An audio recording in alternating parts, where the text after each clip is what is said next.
నమస్తే. Welcome to our channel. ప్రస్తుతం మనతో ప్రముఖ ఆధ్యాత్మికవేత్త, ఆస్ట్రాలజర్ అనంత శర్మ గారు ఉన్నారు. వారితో మాట్లాడదాం. నమస్తే అండి. మహాగణాధిపతియే నమః. ఓం దక్షిణామూర్తయే నమః. మన హిందూ సనాతన సాంప్రదాయాలంటే అసలు ప్రతిరోజు ఏదో ఒక విశిష్టత ఉంటుందండి. ఏదో ఒక విశేషమైన దినాలే ఉంటాయి. అవి చక్కగా మనం పాటించుకుంటే ముందు మానసిక ప్రశాంతత ఉంటుంది. తర్వాత వాటి వల్ల మనకి ప్రకృతి నుంచి కూడా చాలా నేర్చుకుంటూ ఉంటాం.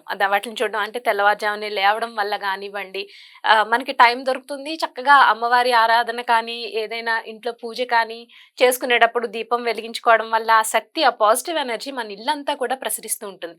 అలాంటి విశిష్టమైన రోజే ఫిబ్రవరి 8వ తారీఖు భీష్మ ఏకాదశి. భీష్మ పితామహుడు అంపశయ్య మీద ఉండి ప్రాణాలు విడిచిన రోజు అని చెప్తారు. సో ఆ భీష్మ ఏకాదశి విశిష్టత గురించి చెప్పండి మీరు. అమ్మా, మీరు అడిగినది చాలా సాంప్రదాయంది, మంచి ప్రశ్న. భీష్మ ఏకాదశి అంటే సూర్య భగవానుడు. ఆ సూర్య భగవానుడికి చాలా ఆ రోజు పవిత్రమైన రోజు అని చెప్పాలి. అలాగే భీష్ముడికి కూడా, భీష్ముడు పితామహుడు చాలా పవిత్రమైన వాడు, ఎన్నో విద్యల్లో ఆరితేరిపోయినవాడు. ఆ మహానుభావుడు ఆవేళ మరణించబోతూ ఉన్న టైంలో అర్జునుడు దాని మీద పడుకోబెట్టి బాణ విద్యలతో ఆ మండపాన్ని ఏర్పరిచి ఆయన్ని పడుకున్నాక శ్రీకృష్ణ పరమాత్మను ఒకటే వరం కోరతాడు. నాయనా నారాయణ, శ్రీకృష్ణ, నువ్వు తలుచుకుంటే ఏదైనా చేయగలవు, నాకు ఒక్కటే వరం కావాలి. నాకు భీష్మ ఏకాదశి దాకా నేను మరణించకూడదు. ఆ రోజు ఉదయం తెల్లవారుజాము నేను మరణించాలి. నాకు ఆ వరం కోరుకుంటున్నాను, నేను ఏమీ అడగట్లేదయ్యా అని ఆ భీష్ముడు ఎప్పుడైతే ఆ కృష్ణ పరమాత్మను అడుగుతాడో, తదాస్తు, తప్పకుండా నువ్వు ఆ రోజు ఉదయం నాయన ప్రాణం విడిచిపెడుతున్నావు, నీకు తప్పకుండా జరుగుతుంది. అదేమ్మా, దానికి భీష్ముడు చాలా సంతోషించి ఆ చక్కగా ఆ వారం 10 రోజులు అప్పటిదాకా ఆగి ఆయన ఆ రోజే ప్రాణం విడిచిపెడతాడు. భీష్మ ఏకాదశి నాడు సూర్య భగవానుడు చేయవలసిన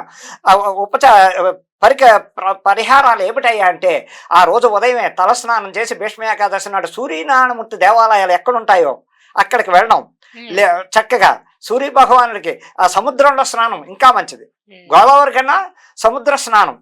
అరసవెల్లి సూర్య భగవానుడు అవ్వచ్చు, ఇంకో చోట అవ్వచ్చు, కోణార్క్ అవ్వచ్చు, ఇలాంటి చోట సూర్య భగవానుడు దేవాలయాలు ఎక్కడుంటే అక్కడికి వెళ్ళి సముద్ర స్నానం చేయడం వల్ల ఆయనకి ఎంతో ఇష్టమైంది. ఆ సముద్ర స్నానాలు వెళ్ళడం, చెయ్యడం, చక్కగా గుడి దగ్గరికి వెళ్ళడం, మంచి బట్టలు, కొత్త బట్టలు అనేం లేదు, పంచి తువ్వాలు, పంచి పైమి కండువా, అలా మగవాళ్ళు. ఆడవాళ్ళు కూడా సాంప్రదాయమైన దుస్తులు, చీర జాకెట్టు కట్టుకోవడం, నీట్గా సాంప్రదాయంగా మంచిగా తయారై ఆ దేవాలయానికి వెళ్ళడం.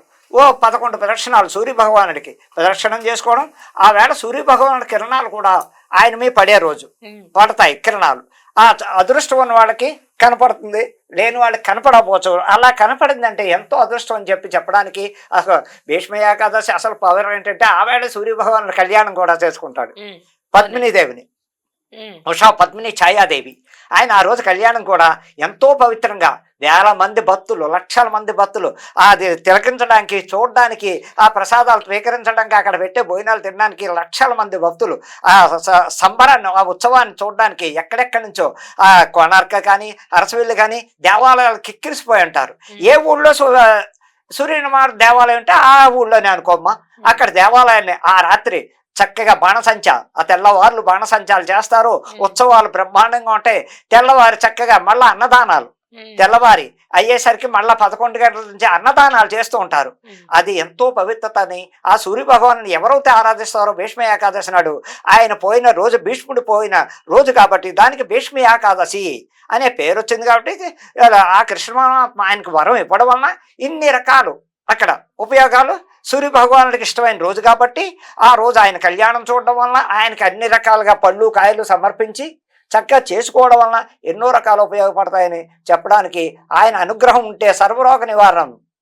ఆయన సూర్య భగవానుడు అనుగ్రహం ఉంటే మటుకి జాతకంలో రవి బాగున్నాడంటే ఆరోగ్యాలు బాగుంటాయి. రవి మహాదశ జరుగుతున్నప్పుడు సూర్య భగవాన్ని ప్రతి వారం ఆదివారం నిష్ఠాబత్తులు పాటించి చక్కగా ప్రతి ఆదివారం సూర్య భగవాన్ని నిష్ఠాబత్తులు పాటించి ఆ వేళ మధుపానీయాలు, మాంసాలు తినకుండా చక్కగా ఫాస్టింగ్ ఉండడం లేదు, చక్కగా పాటించి ఉదయమే సూర్య భగవానుడికి అర్ఘ్యం సమర్పించి నమస్కారం చేసుకుని ఎలా అవుతే చేస్తారో ఏ వ్యక్తి అయినా ఆ రవి భగవానుడు సర్వరోగ నివారణకారుడు కాబట్టి ఆ వేళ పద్మిని సహిత సూర్యనారాయణమూర్తి కళ్యాణం చూసి ధరించమని అందరికీ ధన్యవాదాలు చెప్తూ ఆ వేళ ఎంతో పవిత్రమైన రోజు కాబట్టి అందరూ తలపించి చూసి కళ్యాణాన్ని చూసి మొన్నాడే ఉదయం చక్కగా ఇంట్లో మామూలు భోజనాలు, ఇళ్లలోనే ఆ సంబరానికి వెళ్ళి అక్కడే తినమని లేదు.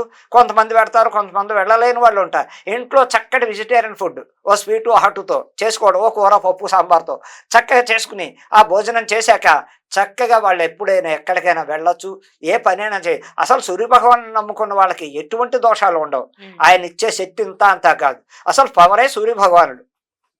అన్ని రంగాల్లోకి తలుచుకుని సూర్యభగవానుడు తలుచుకోవడం వలన లేవగానే అసలు సూర్యభగవాను నమస్కారం చేసుకుని ఆ సూర్యభగవాన్ని ఆరాధించుకుని బయటికి వెళ్ళడం వల్ల కూడా ఎన్నో ఉపయోగాలు ఎన్నో జరుగుతాయి.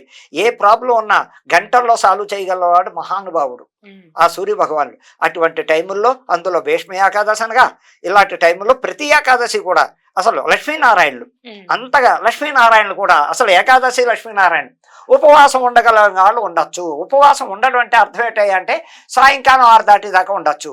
లేదండి మేము ఉంటాం, మేము పళ్ళు కాయలు తిని ఉంటాం, మర్నాడు ఉదయం ద్వాదశి నాడు చక్కగా ఒక బ్రాహ్మణ్ణి పిలుచుకోవడం. ఏది వీళ్ళు కాదు, మామూలు వాళ్ళు అయితే మర్నాడు ఉదయం 10 అయ్యేసరికి స్నానాలు చేసి దీపారాధన అవకొట్టుకోవడం, చక్కగా ఇంట్లోనే మంచి భోజనం వండుకు తినమని శాస్త్రం కూడా ఉంది ద్వాదశి నాడు తినడం వల్ల. అందుకేనమ్మా సూర్యభగవానుడు భీష్మ ఏకాదశి నాడు ఆ లక్ష్మీనారాయణ కూడా పూజించమని శాస్త్రం ఉంది. లక్ష్మీ కటాక్షం కలగాలన్నా, ఆ నారాయణ కటాక్షం కలగాలన్నా, మనలో సర్వ సమస్యలు పరిష్కారం అవ్వాలన్నా, మనకి లక్ష్మీ కటాక్షం కావాలన్నా ఆ రోజు పూజించడం వల్ల ఆరాధించడం వల్ల వచ్చే ఉపయోగాలు ఎన్ని అన్ని కాదు తల్లి. సర్వ జనులకి చెప్పే ఉపయోగం ఏంటంటే సూర్య భగవానుడు ఆరాధన చెయ్యండి బాగుంటారని చెప్పడానికి ఆస్కారం ఉంది. ఆ రోజు చేయవలసింది ఏమిటంటే అమ్మా, అన్నిటికన్నా సూర్యభగవానుడు ఇష్టమైంది ఆ రోజు కూడా బెల్లంతో పాయసం. బెల్లంతో పాయసం అసలు సూర్యభగవానుడు బెల్లంతో పాయసం అంటే చాలా ఇష్టమైంది. అలాగే ఆ రోజు చిక్కుడాకు దొరికితే చిక్కుడాకు, లేదు తామలపాకు, ఇంకా అంతకన్నా ప్రథమైన ఆ జిల్లేడాకు. ఆ జిల్లేడాకులో అయినా సరే అసలు ఆ ప్రసాదం పొంగలి వండుకుని దేవాలయాల దగ్గర చక్కగా వేళ పొంగలు వండుతారు ఎంతో మంది.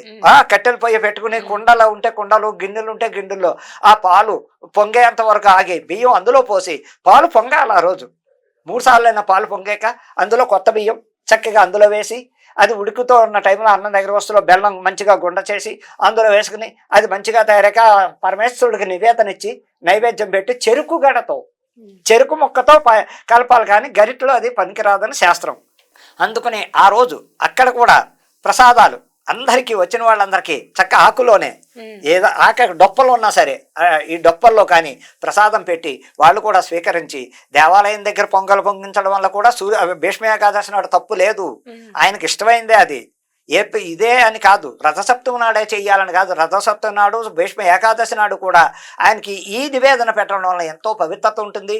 అలా చేసుకోవడం వల్ల ఇళ్లలో సుఖ సంతోషాలు ఆరోగ్యాలతో బాగుండడం, జాబు లేని వాళ్ళకి జాబు, దారి లేని వాడు దారి, ఆడపిల్లలు అయితే పెళ్ళిళ్ళు కుదరడం, ఇన్నేక రకాలుగా ఆ సూర్య భగవానుడు పద్మిని సహిత ఉషా పద్మిని ఛాయాదేవి సహిత శ్రీ సూర్యనారాయణ మూర్తిని పరచండి అని చెప్పడానికి అమ్మా ధన్యవాదాలు. రైట్ అండి, నిజంగానే భీష్మ ఏకాదశి రోజు పాటించాల్సిన విధి విధానాల గురించి చాలా చక్కగా వివరించారు గురుగారు. ధన్యవాదాలండి.